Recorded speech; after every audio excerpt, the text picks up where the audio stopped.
আর একটা ভাইজান এই যে দেখুন, এই শেয়ারটা, এই স্টকটা এখান থেকে,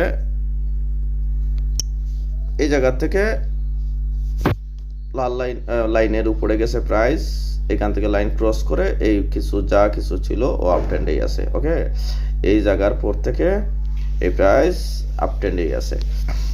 তো অত খালি চোখেই এই দেখুন, এখান থেকে কি হয়েছে, এই এলাকার পর থেকে আপ ট্রেন্ড শুরু হয়েছে, ওই সাইড আপ ট্রেন্ড সাইড, আর এই সাইড পুরোটা down trend. Clear? Line chart দিয়ে দেখাই দিই। আচ্ছা, এবার ক্যান্ডেলস্টিক বাদ দিয়ে আপনাদের লাইন চার্ট দিয়ে দেখাচ্ছি। লাইন চার্ট মানে হচ্ছে এটা হচ্ছে প্রাইস আর এটা হচ্ছে ট্রেন্ড। ওকে, এটা হচ্ছে ট্রেন্ড আর এইটা হচ্ছে প্রাইস। এবার দেখুন, এখানে হচ্ছে এই জায়গার পর থেকে এই প্রাইসটা পুরোটাই আপ ট্রেন্ড প্রাইস, এটা ওভারঅলি উপরে যাবে, আর এখান থেকে যা কিছুই ছিল লাফালাফি যাই করুক ওভারঅলি নিচেই যাবে, এটা ডাউন ট্রেন্ড পিকচার। ক্লিয়ার? এই যে এই যে দেখুন, প্রাইস এই জায়গা থেকে পরিষ্কারভাবে বোঝা যাচ্ছে এটা কারেকশন, সাইডওয়ে ছিল, কারেকশন, এই যে নিচে নামছে, একই জায়গায় দাঁড়িয়ে আছে, সামান্য একটু নিচে নামছে, মনে করছেন যে এটা তো আগের মতোই, কিন্তু না, নাটক চেঞ্জ হয়ে গেছে, ডাউন ট্রেন্ড ব্যাস, কাহিনী নাটক এটাই চলতেছে। ওকে, এবার দেখেন আপ ট্রেন্ডের সাইড, আপ ট্রেন্ডের ঘটনা নাটক, এইখান থেকেই পরিষ্কারভাবে ডাউন ট্রেন্ড স্টার্ট হয়েছে, ডাউন ট্রেন্ড কন্টিনিউ, আর এরপর থেকে যা কিছু ছিল এটা ওভারঅলি উপরে যাওয়া আপ ট্রেন্ড।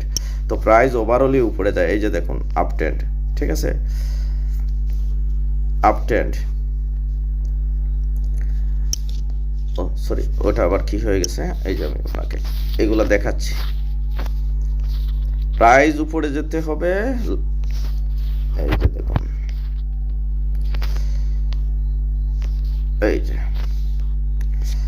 এখান থেকে এটা কয় টাকা ছিল, মেবি 14 টাকা, হ্যাঁ, এই এলাকায় এখান থেকে ডাউন ট্রেন্ড শুরু হয়েছে, এই প্রাইস যা কিছুই যত প্রকার নাটক সিনেমা যাই করুক না কেন আপ ট্রেন্ড, প্রাইস উপরে আছে এবং লাইনগুলো উপরে আছে। এই যে দেখুন, এই যে হয়েছে, এই যে এখান থেকে এটা ছিল ডাউন ট্রেন্ড, এখান থেকে প্রাইস উপরে গেছে, এই যে লাইন একটা জায়গায় হয়ে ক্রস করে লাইনের বাস পরিবর্তন হয়ে গেছে।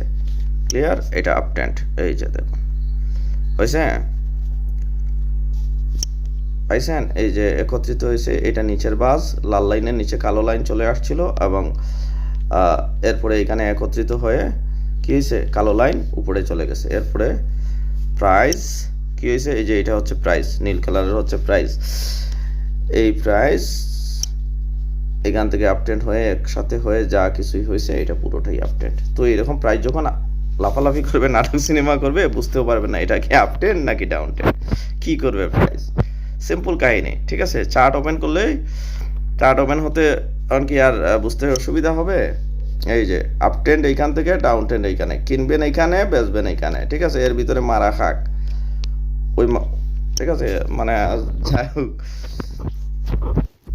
তো এরপরে আবার এখান থেকে সেই নাটকটা শুরু হইলো, ঠিক আছে, যেই নাটক আপ ট্রেন্ডের নাটক, এই যে পিকচারটা এখান থেকে এই পর্যন্ত ছিল ডাউন ট্রেন্ডের পিকচার। ওকে, আর এখান থেকে নতুন করে আবার আপ ট্রেন্ডের পিকচার তৈরি হচ্ছে। Okay, next, up trend down trend দেখতে কয় সেকেন্ড লাগে দেখছেন? ডাউন ট্রেন্ড কি শেয়ার, সিম্পলের নাম দেখেন, এই যে down trend, down trend, next down trend, next down trend, down trend, এটা কি আপ ট্রেন্ড, ঠিক আছে। এইখান থেকে এই যে আগে ডাউন ট্রেন্ড থেকে কিভাবে আপ ট্রেন্ড হয় এটা দেখুন, এটা শার্প ইন্ডাস্ট্রিজ, এই যে দেখুন এখান থেকে ডাউন ট্রেন্ড শুরু হয়েছে না, নাটক সিনেমা যা কিছু করুক প্রাইস আলটিমেটলি নিচেই যাবে, ঠিক আছে। এখানে এসে দেখুন একত্রিত হয়েছে, প্রাইস এটার উপরে গেছে, লাল লাইনের উপরে গেছে, এই জায়গাটার ভিতরে একত্রিত হয়েছে, এরপর থেকে এইখান থেকে আপ ট্রেন্ডের নাটক শুরু হইলো। তো প্রাইস এইভাবে লাফালাফি করে করে দেখুন এখানে ফ্লোরের সেই নাটকটা ছিল, কিন্তু সে ফ্লোরের নাটক থাকলেও সে আপ ট্রেন্ডেই ছিল, ঠিক আছে। এরপর দেখেন ফ্লোর ছাড়ার পরে কেন প্রাইস উপরে যায় আর ফ্লোর ছাড়ার পরে নিচে যায় কেন। এই যে দেখেন এখান থেকে টান দিয়ে উপরে গেছে, প্রাইস আবার এখানে কারেকশন করে আবার ওই দিকে, ঠিক আছে। এই যে একদম খালি চোখে দেখুন পরিষ্কারভাবে কই গেল।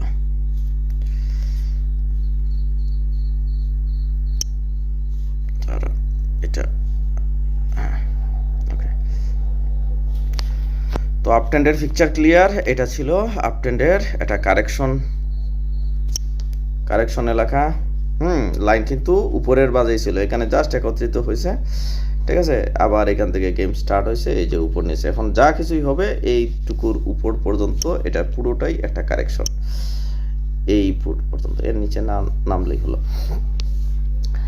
ওকে, এই যে দেখুন ক্যান্ডেল দিয়ে দেখাচ্ছি, ঠিক আছে। তো এই নাটকগুলো আপ ট্রেন্ডে আছে না ডাউন ট্রেন্ডে? আপ ট্রেন্ডে থাকা অবস্থায় যদি এইভাবে দাঁড়িয়ে থাকে প্রাইস আপ ওভারঅলই উপরেই যাবে, তো খালি দাঁড়িয়ে আছে বলেই নিচে যাবে আর এটা হবে তা না। যাই হোক, নেক্সট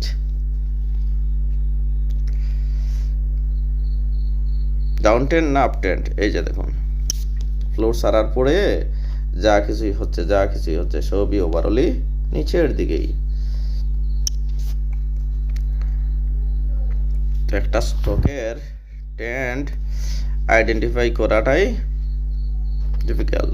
বিভিন্ন জায়গায় দেখছেন টেকনিক্যাল অ্যানালাইজ অমুক তমুক, অনেক কঠিন জটিল কিছুই না, ঠিক আছে।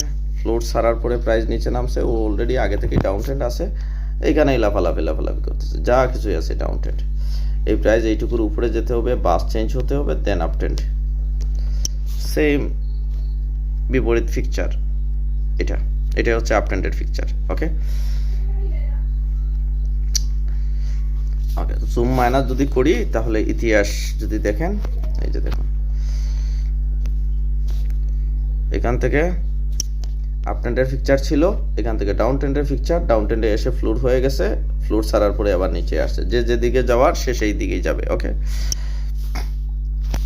এখান থেকে কি হয়েছে ডাউন ট্রেন্ড, এই যে, ঠিক আছে।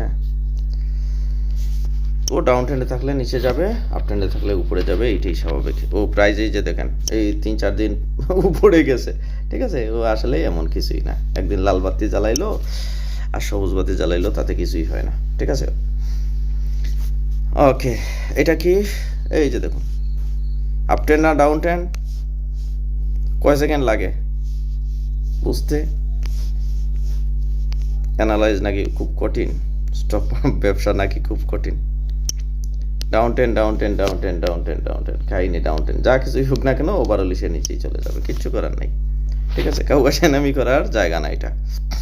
প্রাইজে আচার আচরণ করলে ওগুলো আসলে বোঝা যায় না যে আসলে সে কোন দিকে যাবে। এই যে দেখুন এটা আপ ট্রেন্ডের পিকচার, এখান থেকে ডাউন ট্রেন্ড শুরু হয়েছে, প্রাইস এই উপরের থেকে নিচে চলে আসছে, এইখানে লাইন একত্রিত হয়ে গেছে, বাস চেঞ্জ হয়ে গেছে, ডাউন ট্রেন্ড কাহিনী খেলা এটাই। এবার দেখেন এইটারই আপ ট্রেন্ডের পিকচার, এই যে দেখুন এখানে প্রাইস উপরে গেছে, লাইনগুলা বাস একত্রিত হয়ে বাস ধীরে উপরের দিকে চলে গেছে, প্রাইস উপরের দিকে, এই যে আপ ডাউন, এটা নিচে আসছে, আল্লাহ হাফেজ। এরপর থেকে ডাউন ট্রেন্ডের খেলা এখনো চলতেছে। Up trend down trend clear, এই যে দেখুন।